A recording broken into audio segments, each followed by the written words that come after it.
سبيل الدموع سبيل مريح. السلام علیکم ورحمۃ اللہ وبرکاتہ. کیا حال ہے سب کا؟ الحمدللہ. نحمده ونصلی علی رسولہ الکریم. اما بعد فاعوذ باللہ من الشیطان الرجیم. بسم اللہ الرحمن الرحیم. رب اشرح لی صدری ویسر لی امری واحلل عقدۃ من لسانی یفقہوا قولی. کنتم خیر امۃ اخرجت للناس تأمرون بالمعروف وتنہون عن المنکر وتؤمنون باللہ ولو آمن اہل الکتاب لکان خیرا لہم منہم المؤمنون واکثرہم الفاسقون. کس سے خطاب ہے؟ کنتم کون ہے؟ امت مسلمہ. خیر امت کیوں کہا گیا اس کو؟ کس بنا پر یہ خیر امت ہے؟ امتوں میں سے بہترین امت ہے. اس کو امت وسط بھی کہا گیا. وَكَذَلِكَ جَعَلْنَاكُمْ أُمَّةً وَسَطًا کیوں؟ لِتَكُونُوا شُهَدَاءَ عَلَى النَّاسِ وَيَكُونَ الرَّسُولُ شَهِيدًا عَلَيْكُمْ. سورۃ آل عمران کی آیت نمبر 110 ہے. اس امت کا مقصد اس آیت میں کیا بتایا گیا؟ اخرجت للناس، یہ لوگوں کے لیے، انسانیت کی بھلائی کے لیے نکالی گئی ہے. یعنی ہمارا مقصد وجود کیا ہے؟ ہم بہترین امت کب ہیں؟ جب ہم انسانیت کے لیے بھلائی کا کام کریں. انبیاء علیہم السلام کا سلسلہ ختم ہو چکا ہے، ہم سب جانتے ہیں. نبی صلی اللہ علیہ وسلم اللہ سبحانہ تعالیٰ کی طرف سے آخری پیغمبر تھے. آپ پر دین مکمل ہو گیا. آخری کتاب مکمل شکل میں آج بھی ہمارے پاس موجود ہے. آپ نے صرف کتاب نہیں دی بلکہ اس کے ساتھ ساتھ حکمت بھی سکھائی، کتاب پر عمل کر کے دکھایا. ہماری ذاتی زندگی، انفرادی زندگی اور اجتماعی زندگی سے متعلق ہمیں ہدایات دی کہ ہمیں کیا کرنا ہے. علماء کو انبیاء کے وارث بتایا گیا. کس معنی میں وارث؟ کہ وہ ان سے علم لیں گے اور آگے پھیلائیں گے. اور یہاں امت کی ذمہ داری کیا بتائی گئی؟ تأمرون بالمعروف وتنہون عن المنکر، کہ تم معروف کا حکم دیتے ہو اور تم برائی سے روکتے ہو. یعنی خیر امتن اس وقت ہو جب یہ کام کرو گے، یا جو کر رہے ہیں ان کے لیے بشارت ہے. وتؤمنون باللہ، اور تم اللہ پر ایمان رکھتے ہو. ولو آمن اہل الکتاب، اور اگر اہل کتاب یعنی یہود و نصارہ ایمان لے آتے یعنی محمد صلی اللہ علیہ وسلم پر، تو وہ بھی اس امت میں شامل ہو جاتے، وہ بھی اس مشن کا حصہ بن جاتے. لکان خیر لہم، تو ان کے حق میں بہت اچھا ہوتا. منہم المؤمنون، ان میں سے کچھ تو مومن ہیں. واکثرہم الفاسقون، لیکن اکثر نافرمان ہیں، فاسق ہیں. فاسق جو ہے وہ نافرمان کے لیے بھی استعمال ہوتا ہے اور غیر مومن کے لیے بھی آتا ہے. فسق بعض اوقات کفر کے معنوں میں بھی ہوتا ہے. اب سوال یہ پیدا ہوتا ہے کہ اگر ہم خیر امت ہیں اور ہمیں امتی ہونے پہ بہت فخر بھی ہوتا ہے اور ہمارے لیے کئی فضیلت کی باتیں بھی بتائی گئی ہیں، لیکن یہ اسی وقت ہو سکتی ہیں جب ہم وہ کام کریں جس کے لیے ہمیں پیدا کیا گیا ہے. اب کوئی نئی کتاب نہیں آنی، کسی اور رسول نے نہیں آنا، تو کیا انسانوں کی ہدایت کا سلسلہ، کہ انسانوں کی رہنمائی کرنے کا سلسلہ اب ختم ہو جانا چاہیے؟ کہ دین مکمل ہو چکا ہے، کتاب آ چکی ہے، رسولوں کی آمد کا سلسلہ ختم ہو چکا ہے، اب یہ کام بھی ختم ہو چکا ہے. یہ کام اب کس کی ذمہ داری ہے؟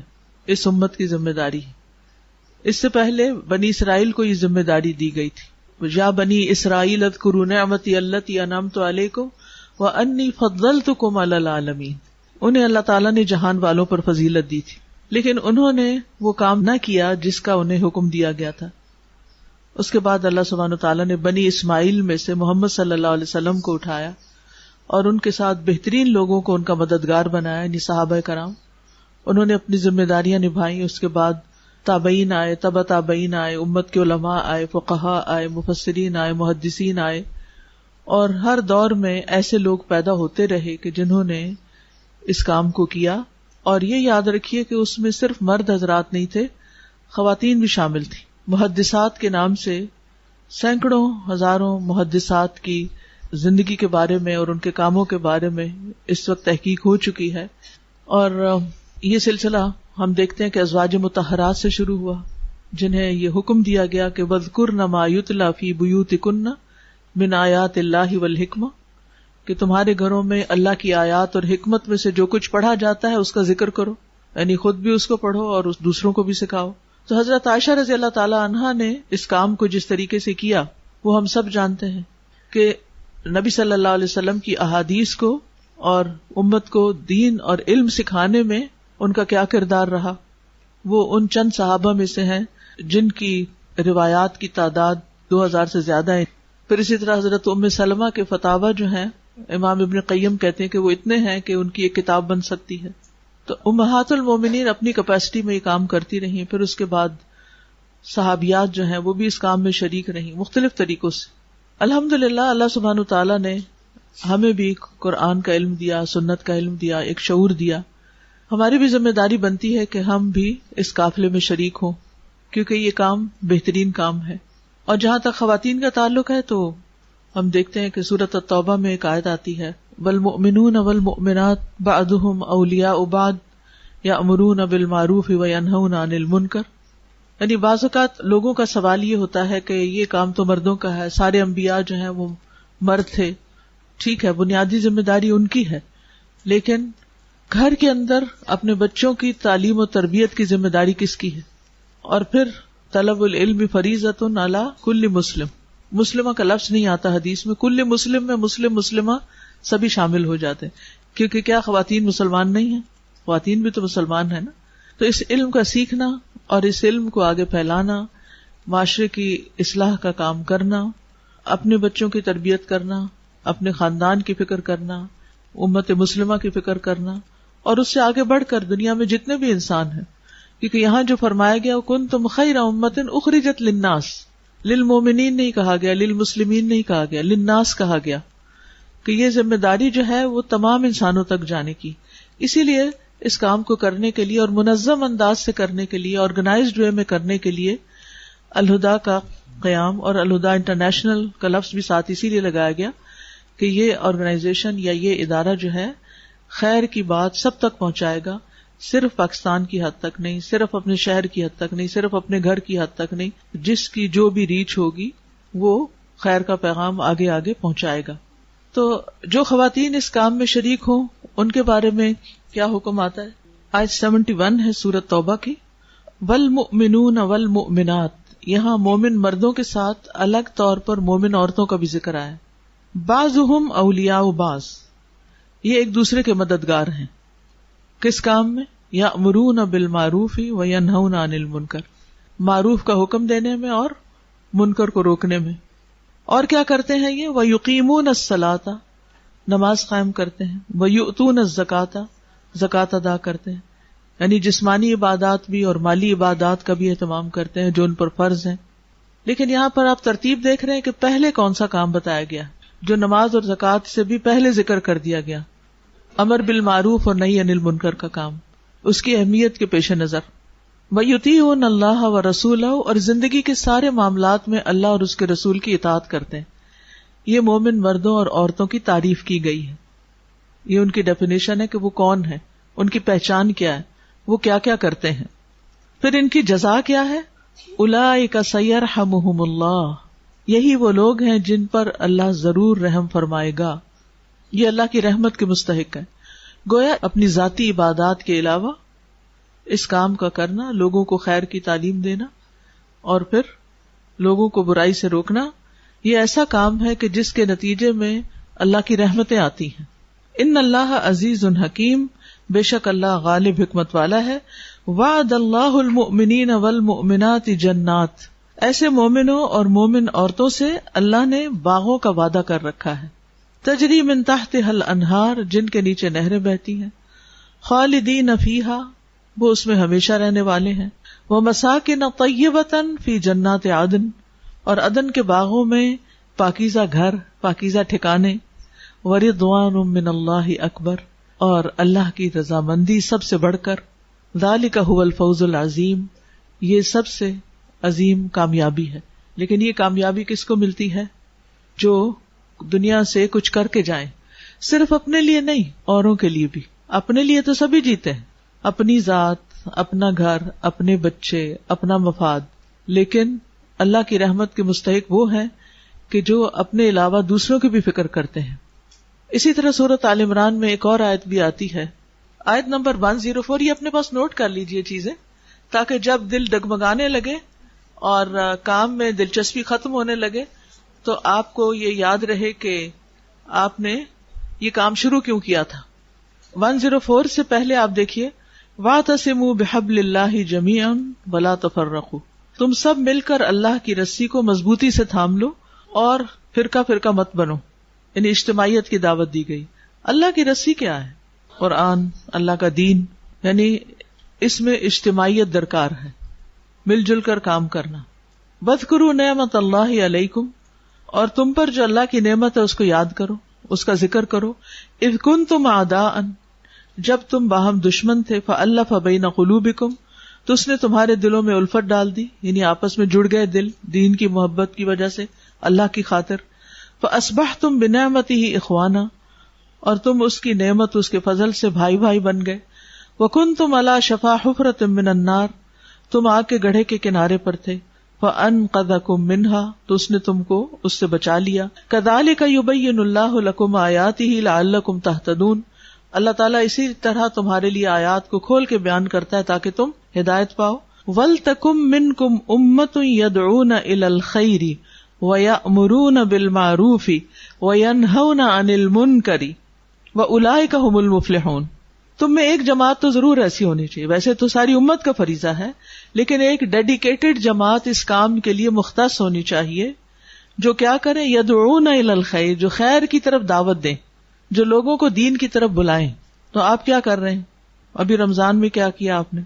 دورہ قرآن کی طرف دعوت دی، قرآن پڑھنے سمجھنے کی طرف. تو یہ کس چیز کی دعوت تھی؟ خیر کی دعوت تھی. آپ نے ان کو روزے کی حالت میں کسی کھانے پہ نہیں بلایا تھا، کسی اور دعوت میں نہیں بلایا تھا. کس دعوت میں بلایا تھا؟ خیر کی دعوت کی. یعنی آپ یوں کہیں کہ ایک دسترخوان تھا جو آپ نے ان کے لیے بچھایا، جس کی طرف آپ نے ان کو دعوت دی. وَيَأْمُرُونَ بِالْمَعْرُوفِ وَيَنْهَوْنَ عَنِ الْمُنْكَرِ، یہ لوگ معروف کی دعوت دیتے ہوں، منکر سے روکتے ہوں. وَأُولَئِكَ هُمُ الْمُفْلِحُونَ، اور یہی لوگ دراصل فلاح پانے والے ہیں، یہ کامیاب لوگ ہیں. تو اس سے کیا پتہ چلتا ہے کہ ہماری کامیابی کا انحصار اس کام پر ہے. وَلَا تَكُونُوا كَالَّذِينَ تَفَرَّقُوا، اور ان لوگوں کی طرح نہ ہو جاؤ کہ جو فرقہ فرقہ بن گئے، تفرقے میں پڑ گئے، آپس میں پھوٹ پڑ گئی ان میں.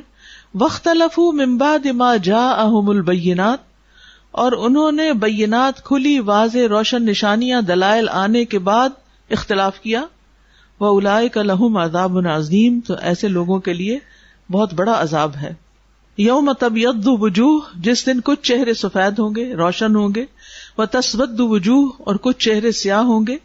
فَأَمَّا الَّذِينَ اسْوَدَّتْ وُجُوهُهُمْ، تو رہے وہ لوگ جن کے چہرے سیاہ ہوں گے، ان سے کہا جائے گا اکفرتم بعد ایمانکم، تم ایمان لانے کے بعد کفر میں پڑ گئے.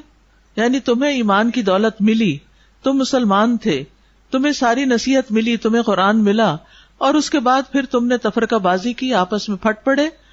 تو یہ ایک طرح سے کفر کی طرف لے گیا. فذوقوا العذاب بما کنتم تکفرون، تو چکھو عذاب کا مزہ اس کفر کی بدولت، اس ناشکری کی بدولت جو تم نے کی.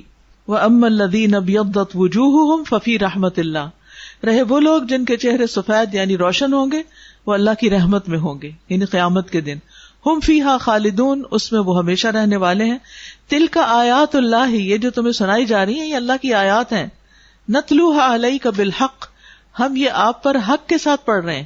وما اللہ یرید ظلما للعالمین، اور اللہ جہان والوں پر ظلم کرنے کا ارادہ نہیں رکھتا، اور اللہ ہی کے لیے ہے جو آسمانوں اور زمین میں ہے، اور اللہ کی طرف سارے معاملات لوٹائے جائیں گے، سب کا سب واپس اسی کی طرف پلٹتا ہے. تو اس سے کیا پتہ چلتا ہے، کیا باتیں سیکھنے کو ملتی ہیں کہ بہترین امت کا کام کیا ہے بحیثیت امت کے، بحیثیت ایک فرد کے نہیں، بحیثیت امت کے، کہ ہمیں کیا کرنا ہے. نماز، زکوٰۃ کے علاوہ کیا کرنا ہے، انفرادی عبادات کے علاوہ خیر کی دعوت کو عام کرنا ہے، امر بالمعروف کرنا ہے، نہی عن المنکر کرنا ہے، نیکیوں کی طرف دعوت دینی ہے، برائیوں سے لوگوں کو روکنا ہے تاکہ وہ بھی اللہ کی طرف سے آنے والے عذاب سے بچ سکیں. اور پھر اس کے علاوہ یہ کام صرف مردوں کا نہیں بلکہ عورتوں کا بھی ہے.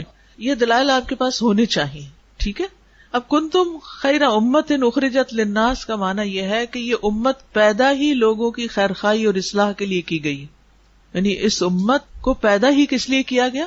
لوگوں کی بھلائی کے لیے، خیرخواہی کے لیے، اصلاح کے لیے، اور اصلاح کرنے والوں کے لیے خوشخبری بھی ہے. مسند احمد کی روایت ہے، عبد الرحمن بن سنہ رضی اللہ عنہ سے مروی ہے کہ انہوں نے نبی صلی اللہ علیہ وسلم کو یہ فرماتے ہوئے سنا کہ اسلام کا آغاز اجنبیت کی حالت میں ہوا، کوئی نہیں جانتا تھا اس کو، اور بالآخر یہ دوبارہ اجنبی ہو جائے گا. لوگوں کو اصل اسلام، خالص اسلام کا پتہ ہی نہیں رہے گا، وہ کتابوں میں بند ہو جائے گا نا. یہ دوبارہ اجنبی ہو جائے گا جیسے آغاز میں تھا. سو خوشخبری ہے غرباء کے لیے، اجنبیوں کے لیے. کسی نے پوچھا یا رسول اللہ غرباء سے مراد کون لوگ ہیں؟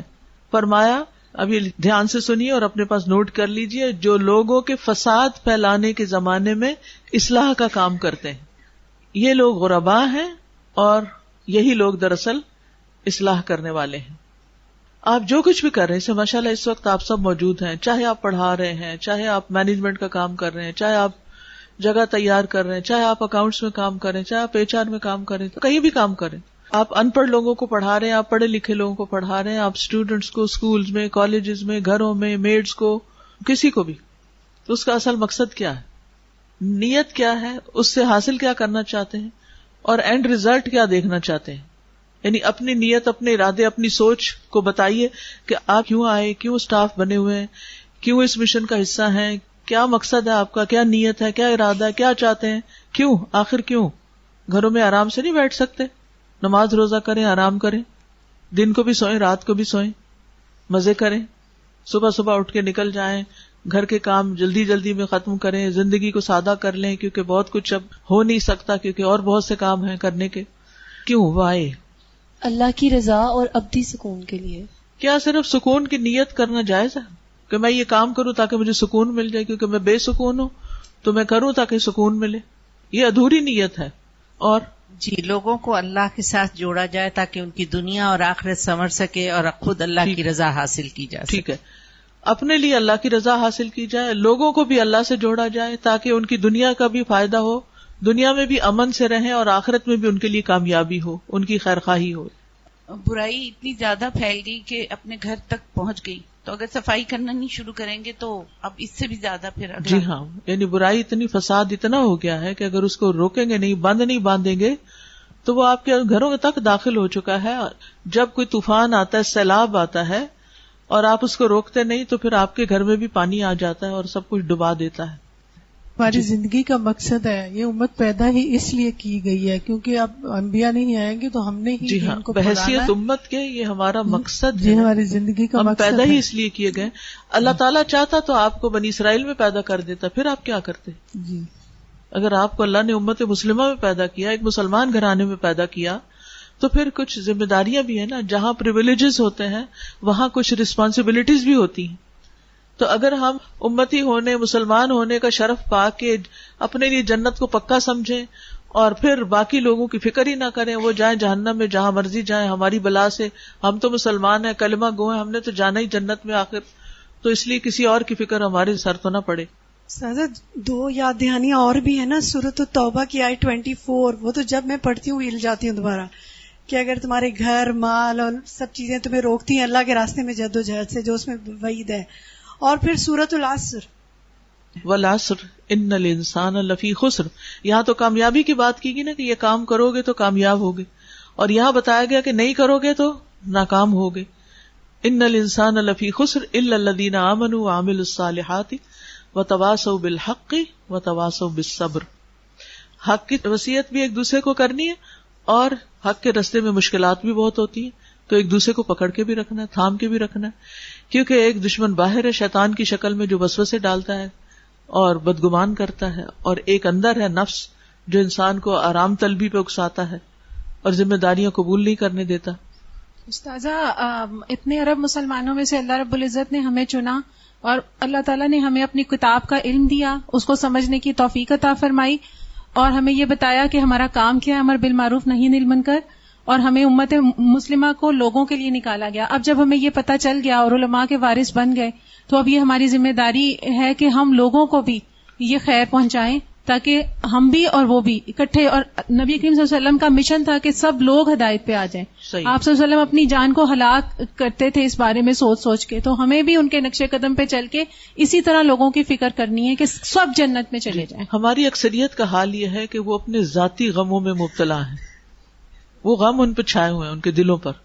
اگر مال کی کمی ہے یا اولاد کی طرف سے کوئی پریشانی ہے یا صحت کی طرف سے کوئی پریشانی ہے تو ہم سارا وقت اسی کے بارے میں سوچتے رہتے ہیں. یعنی اپنی ذات کی فکر زیادہ ہے. ہم میں سے اکثریت کیا کرتی ہے؟ اپنی ذات اور اپنے اولاد، اپنا گھر، اس سے باہر نہیں نکلتی. دین کے کام کو ہم نے ایک سیکنڈری کام سمجھ رکھا ہے. جب فرصت ہوگی، جب فارغ ہوں گے پھر ہم یہ کر لیں گے. اس کو اپنا اوڑھنا بچھونا نہیں بنایا، اس کو اپنا ہم و غم نہیں بنایا ہوا. کیا صحابہ کرام نے بھی ایسے ہی کیا تھا؟ دین کی خدمت ایسے ہی کی تھی کہ صرف چند گھنٹوں کے لیے یا چند دنوں کے لیے، اور بعض اوقات صرف پروفیشنلزم کے نام پر کہ نہیں آؤٹ آف آفس ہوں تو ہمیں کوئی میسج نہ کرے، ہمیں کوئی کال نہ کرے، ہمیں کوئی کام نہ دے، میرا ٹائم پورا ہو چکا ہے، مجھے کیوں ایکسٹرا کام کے لیے کہا جا رہا ہے. ٹھیک ہے، ایک بنیادی انڈرسٹینڈنگ ہے کہ کم از کم آپ اتنا ضرور دیں گے اور وہ آپ کے فرائض میں شامل ہے، لیکن اس سے ایکسٹرا نوافل بھی تو ہمارے دین کا ایک حصہ ہے نا. یعنی نوافل کے ذریعے کیا فائدہ ہوتا ہے؟ اللہ کا قرب حاصل ہوتا ہے. دین واقعی اجنبی ہو چکا ہے. اگر آپ دین کی بات کسی کو بتاتے ہو، چاہے اپنے رشتہ داروں کو بتاؤ، ان کو سمجھ ہی نہیں آتی کہ آپ کیا کہہ رہے ہیں. ان سے بنیادی عقائد کی خرابی ہے کہ جس کے بغیر کامیابی ہے نہیں. شرک عام ہے، بدعات عام ہے، نمازوں سے غفلت، فرائض سے غفلت. پہلے لوگ صرف نماز چھوڑتے تھے، اب تو ریسنٹلی رمضان آیا تو پتا چلا بہت سے لوگ روزے ہی نہیں رکھ رہے. کوئی خاتون نے بتایا کہ ان کے گھر میں کوئی کام کرنے والے تھے، اچھے بھلے جاندار سمجھدار، کھانا کھا رہے تھے. کبھی کھانا کیوں کھا رہے؟ باجی ہمارا کام ہے، ہم نے روزہ نہیں رکھا، ہمیں مشکل ہوتی ہے. انہوں نے کہا کہ رکھ کے تو دیکھو. بتایا، اس کی اہمیت بتائی، اس کی ضرورت بتائی، تو ماشاءاللہ انہوں نے سارے روزے رکھ لیے. اور اگر باجی کوئی دین کا نہ پتا ہوتا اور باجی ان کو نہیں بتاتی تو انہوں نے کہاں سے روزے رکھنے. اور یہ کوئی ایک آدھ گھر کا حال نہیں ہے، اکثریت کا ہی ہو چکا ہے. زکوٰۃ تو دینی نہیں آتی، کیلکولیشن ہی نہیں آتی. اچھے بھلے پڑھے لکھے سمجھدار لوگ نہ زکوٰۃ کی اہمیت کو سمجھتے ہیں، نہ اس کی کیلکولیشن کرتے ہیں، نہ اس کو وقت پہ ادا کرتے ہیں. اچھے بھلے ذمہ دار لوگ کہ اکٹھی نہیں دی جا سکتی، تھوڑی تھوڑی کر کے دینی. کیوں؟ یہ تو آپ کے اوپر قرض ہے جو آپ نے ادا کرنا ہے. اگر کوئی آپ کا قرض توڑ توڑ کے آپ کو دے تو آپ کو کیسا لگے؟ بنیادی فرائض. کئی لوگ صاحب حیثیت ہوتے ہوئے حج کے لیے نہیں گئے، حج ہی نہیں کرتے، اہمیت ہی نہیں پتا. تو ہمیں تو سال بھر کام کرنا ہوتا ہے، ہر موقع پہ کام کرنا ہوتا ہے تاکہ لوگوں کے اندر اتنی اویئرنیس کریٹ کریں کہ اپنے بنیادی فرائض ادا کریں. فرائض کے اندر کوتاہی کے ساتھ ساتھ حلال حرام کا ہی پتہ نہیں رہا. یعنی حرام کو حلال کر لیا گیا اور کھلے عام کیا جا رہا ہے، شر کو پروموٹ کیا جا رہا ہے. تو ایسے میں دین کا کام کرنے والے اگر اس سے ستیلے پن کا سلوک کریں گے کہ صرف دکھاوے کے چند نام لگا دیں گے کام کرنے کو، اور جب کبھی فرصت ہوئی اپنے غموں سے تو پھر جا کے کچھ کر لیں گے. میں آپ کو گارنٹی دیتی ہوں، آپ لوگوں کے غم میں جینا سیکھیں، لوگوں کی پریشانیاں دور کریں. یہ ہو نہیں سکتا کہ آپ کی ساری پریشانیاں دور نہ ہوں، لیکن ہم جب سب کو چھوڑ کے صرف اپنی ذات کے اوپر فوکس کرتے ہیں تو پھر اس دلدل سے باہر نکلنا ہی مشکل ہو جاتا ہے. یا ایھا الذین آمنوا کون ہے؟ ہم سب کو کرنا ہے. اچھا انہوں نے تو کہہ دیا، پوچھ لیا، لیکن کتنے ہی ایسے لوگ ہیں جو پوچھتے بھی نہیں ہیں. لوگوں کو بات بتائیں نا دین کی تو وہ جی یہ کہہ رہی ہیں کہ بعض لوگوں کو دین کی بات بتائیں وہ ناراض ہو جاتے ہیں. بالکل ہو جاتے ہیں، کوئی شک ہی نہیں. تو آپ سوچئے کہ صحابہ کرام کی ایک صفت قرآن مجید میں بیان کی گئی ہے، لا یخافون لومۃ لائم. وہ کسی ملامت کرنے والے کی ملامت سے ڈرتے ہی نہیں. اس بات کا ڈر کب نکلتا ہے؟ جب آپ صرف اللہ کے لیے کام کرتے ہیں. اللہ کے لیے جب کام کرتا ہے نا، کوئی آپ کو گالیاں بھی دینا تو آپ مسکرانا شروع کر دیتے ہیں کہ اس کو پتہ ہی نہیں، اس کو پتہ ہی نہیں کہ میں کیا کر رہا ہوں اور میں اس کی کتنی خیر خواہی کر رہا ہوں. وہ جو سورۃ یاسین میں ایک شخص آتا ہے، وجاء من اقصى المدینة رجل یسعى قال یا قوم اتبعوا المرسلین اتبعوا من لا يسألكم اجرا وهم مهتدون وما لي لا اعبد الذي فطرني واليه ترجعون. اور پھر جب انہوں نے مار ڈالا اس کو تو اس نے کیا کہا، یا لیت قومی یعلمون بما غفر لی ربی وجعلنی من المکرمین. اللہ نے مجھے اتنی عزت دی، کاش میری قوم کو پتہ چل جائے. اس نے اپنی جان کی پرواہ نہیں کی. ہم کیوں اتنے سیلف کانشیس ہیں کہ ہمیں اگر کسی نے کچھ کہہ دیا تو پتہ نہیں کیا پہاڑ ٹوٹ پڑے، کہہ دیں، سو واٹ، خوف نکالیں اس بات کا کہ لوگ کیا کہتے ہیں. بس بتاتے جائیں, اس وقت وہ نہ کریں گے, ریزسٹ کریں گے, بعد میں سوچیں گے بھی. کسی کے منع کرنے سے رکتے نہیں, اور بے وقت بھی نہ بولیں ہر وقت. ہم بھی اپنے طریقے پر دیکھیں کہ کیا ہم مسنون طریقے سے لوگوں کو بات کر رہے ہیں. ادعو الی سبیل ربک بالحکمت والموعظۃ الحسنہ, رب کے راستے کی طرف حکمت کے ساتھ بلائیں. یہ نہیں کہ وہ واش روم جا رہے ہیں اور ہم انہیں کھڑا کر لیں راستے میں اور کہیں کہ ذرا میری بات سنیں, میں آپ کو ایک نصیحت کرنا چاہتی ہوں. وہ کہاں سے سنیں گے؟ یا ان کو بھوک لگی ہے بچوں کو, اور وہ کسی قابو آئے ہیں کھانے کی میز پہ, اور اب آپ ان کو لان تان ملامت شروع کر دیں کہ تم نماز نہیں پڑھتے. یہ طریقہ نہیں ہوتا اللہ کی طرف بلانے کا. اللہ سبحانہ تعالیٰ کی عظمت کو محسوس کریں. اور جب کسی کو دعوت دیتے تو دعوت نامہ کیسا بناتے ہیں آپ؟ کیسا دعوت نامہ بناتے ہیں؟ خوبصورت, مہنگے سے مہنگا. یعنی آپ آج کل دیکھیں کہ اس قدر اسراف ہو رہا ہے کہ شادیوں پر صرف انویٹیشن, صرف کارڈ نہیں ہے, پورے پورے باکسز ہیں, اور اس میں پتہ نہیں کیا کچھ ڈال دیا گیا ہے, ایک سے ایک بڑھ کر آگے نکل رہا ہے. تو ہمیں بھی دین کی دعوت دینی ہے. اس کا یہ مطلب نہیں کہ آپ صرف سجانے بنانے میں چیزوں کو لگ جائیں. یعنی اللہ کا کلام بذات خود اتنی خوبصورت چیز ہے, اتنا خوبصورت ہے, اتنا مؤثر ہے, اتنا بینیفیشل ہے کہ اگر آپ اس کو اخلاص کے ساتھ اچھے طریقے سے پریزنٹ کرتے ہیں تو وہ دلوں پہ اثر کرتا ہے. السلام علیکم استاذہ. وعلیکم السلام. استاذہ, ابھی رمضان گزرا ہے جیسا کہ, تو ایک بچی کو میں نے ریئلائز کروایا, میں نے کہا جو روزے چھٹ جاتے ہیں وہ دوبارہ رکھنے ہوتے ہیں. تو وہ بڑی حیران ہو کے اس نے میرے سے پوچھا, اس نے کہا کہ میرے تو پچھلے کئی سالوں کے چھٹے ہوئے, میں نے کبھی نہیں رکھے. یہاں تک کہ میری بہن, اس نے بتایا میری بہن رکھتی تھی تو میں سمجھتی ہوں شاید شوق کیا رکھ رہی ہے.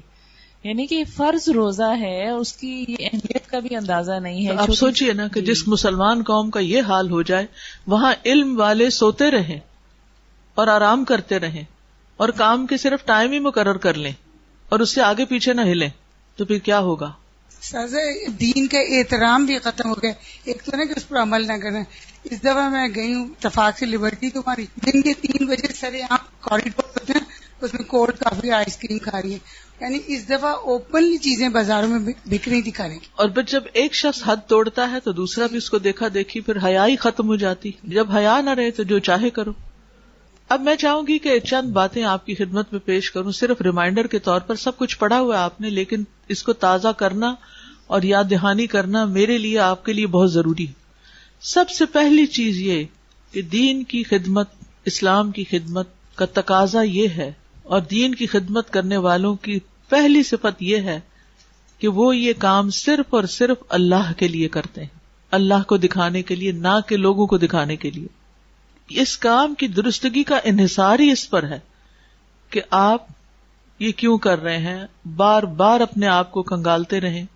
جب آپ صرف اللہ کے لیے کریں گے نا, پھر آپ کے دل سے تعریف کا شوق بھی نکل جائے گا, پھر آپ کو کسی کی تنقید بھی بری نہیں لگے گی, پھر آپ کو اپنی تھکاوٹ پر اپنے اوپر ترس بھی نہیں آئے گا, پھر کام کرنے کے لیے عذر بہانے نہیں تلاش کریں گے, کیونکہ اللہ دیکھ رہا ہے.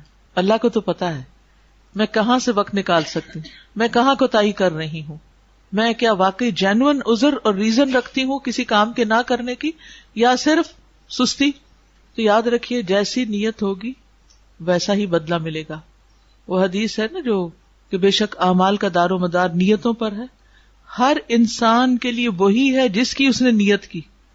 جس مقصد کے لیے آپ جائیں گے, مثلاً الہدا میں آپ جاتے ہیں جی سکون حاصل ہو جائے, بس خلاص مل گیا سکون, یہ تو نہیں مقصد ہونا چاہیے. یہ تو اس کا نتیجہ ہے, یہ مقصد نہیں ہے.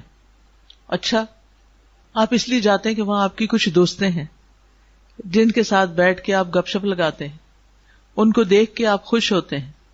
آپ اپنے گھر میں بور ہو رہے ہوتے ہیں تو آپ کو ایک اچھی کمپنی چاہیے, تو آپ کہتے ہیں چلو الہدا ہی جانا شروع کر دیتی ہوں. کیا یہ نیت درست ہے؟ ٹھیک ہے, اس کے نتیجے میں آپ کو یہ بینیفٹ ملے گا, لیکن یہ آپ کا مقصد نہیں ہونا چاہیے کہ آپ سوشلائزنگ کے لیے جائیں. میں اس لیے جا رہی ہوں تاکہ میری لوگوں سے میل جول رہے اور مجھے اپنے بچوں کے رشتے مل جائیں. میں اس لیے جا رہی ہوں کہ میں لوگوں سے اپنی ذاتی زندگی کے مسئلے مسائل بیان کر کے اپنا دل ہلکا کر لیتی ہوں. یہ مقصد نہیں ہونا چاہیے. آپ کے ذمے جو بھی ڈیوٹی ہو, آپ کے ذمے جو بھی کام ہو.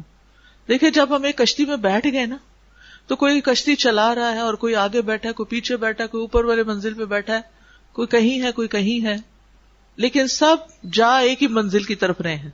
چاہے آپ ریسپشن پہ بیٹھے ہوئے ہیں, چاہے آپ مینجمنٹ کا کوئی کام کریں. ہو سکتا ہے آپ کے ذمہ صفائی کی ڈیوٹی ہو. کیا مسجد نبوی میں وہ خاتون جو صفائی کرتی تھی اس کو اللہ کے رسول نے عزت نہیں بخشی تھی نا؟ کیا وہ چھوٹا کام تھا؟ کیا آپ دوبارہ گئے تھے اس جنازہ پڑھانے کے لیے اس کا؟ صحیح بخاری جنہوں نے پڑھی انہوں نے یہ روایات پڑھی ہوں گی. بلال حبشی کا کون سا خاندان تھا، کیا سٹیٹس تھا، کتنا ان کے پاس مال تھا، کیا چیز تھی سب سے زیادہ؟ ایمان، اللہ اور اس کے رسول کی محبت. خیر ان سب کے حالات پڑھے تو پتہ چلتا ہے کہ ہم پھر کہاں کھڑے ہیں. تو ہمارا مقصد جانا کسی دنیاوی فائدے کے لیے نہیں ہونا چاہیے. اس لیے بھی نہیں جانا کہ چونکہ میں جاب کرتی ہوں یہاں پر اور میری گھر کی ضرورت ہے کہ میں کچھ پیسے کماؤں تو میں اب یہ جاب چھوڑ نہیں سکتی، تو اس لیے مجھے جا کے حاضری لگوانی ضروری ہے چاہے میرا کوئی کام ہے یا کوئی نہیں. آپ کو معلوم ہے کہ الہدا میں جو سیلری کسی کو بھی دی جاتی ہے وہ پیسے کہاں سے آتے ہیں؟ کوئی اور فنڈ کرتا ہے کہ لوگوں کو بزی رکھیں اور ان کو کچھ نہ کچھ دیتے رہا کریں تاکہ یہ خواتین گھروں سے نکلی رہیں. یہ لوگوں کی ڈونیشن ہے، یہ اللہ کا مال ہے، یہ کسی کا بھی ذاتی مال نہیں. اور یہ اس کام کا پورا عوض نہیں ہے، کیونکہ اگر آپ مارکیٹ میں کام کریں گے تو آپ کو بہت کچھ ملے گا. یہ اس کام کا پورا عوض نہیں ہے، لیکن تھوڑی سی کمپنسیشن ہے. لیکن اس کی نیت ہرگز نہیں ہونی چاہیے کہ ہم کچھ مال کمانے جا رہے ہیں. ہم جاب پہ جا رہے ہیں، آج میں نے چھٹی اس لیے نہیں کرنی، لیٹ اس لیے نہیں ہونا کہ سیلری کٹ جائے گی. یہ نیت کی خرابی. مال کے لیے نہیں آ رہے آپ ایک مشن کے لیے آ رہے ہیں. آپ کو ہو سکتا ہے صرف کنوینس الاؤنس مل جائے، ہو سکتا ہے تھوڑا بہت کمپنسیٹ کر دیا جائے، لیکن اگر آپ کام نہیں کر رہے اور اپنی پوری ڈیوٹی ادا نہیں کر رہے اور پھر آپ اللہ کے مال میں سے کچھ لیتے ہیں، اور پھر آپ دیکھیے کہ نہ صرف یہ کہ کام کے عوض بلکہ سارے پیغمبروں نے کیا کہا تھا، وما اسألکم علیہ من اجر. مال نہیں کہا، یہ بھی لفظ بھی غور سے دیکھیے. ما اسألکم علیہ من اجر ان اجریہ الا علی اللہ. اجر میں صرف اجرت نہیں آتی، مال نہیں آتا، اور کیا آتا ہے؟ تعریف، ایکنالجمنٹ، اپریسیشن. یہ ساری چیزیں اس میں آ جاتی کہ لوگوں سے کسی بھی ایسی چیز کا تقاضا کرنا کہ اگر وہ نہ ملے تو کام ہی چھوڑ دے انسان. میں بہت ڈس اپوائنٹ ہو گئی ہوں کیونکہ یہاں تو کوئی تعریف ہی نہیں کرتا. اس کا یہ مطلب نہیں کہ آپ ایک دوسرے کے شکر گزار نہ ہو، لیکن سبھی اسی کام کے لیے نکلے ہوئے ہیں نا. آپ سوچئے کہ اگر یہ میرا ذاتی بزنس ہوتا، اس سے مجھے دنیا مل رہی ہوتی، تو میری محنت کا لیول کیا ہوتا، میری توجہ کتنی ہوتی، میرا غم اور دکھ کیا ہوتا کہ میں نے کس طرح کام کرنا ہے اور کتنا کرنا ہے. تو دین کے کام کو، اللہ کے کام کو اپنے ذاتی کام سے بھی آگے رکھنا چاہیے، کیونکہ یہ اللہ کا کام ہے.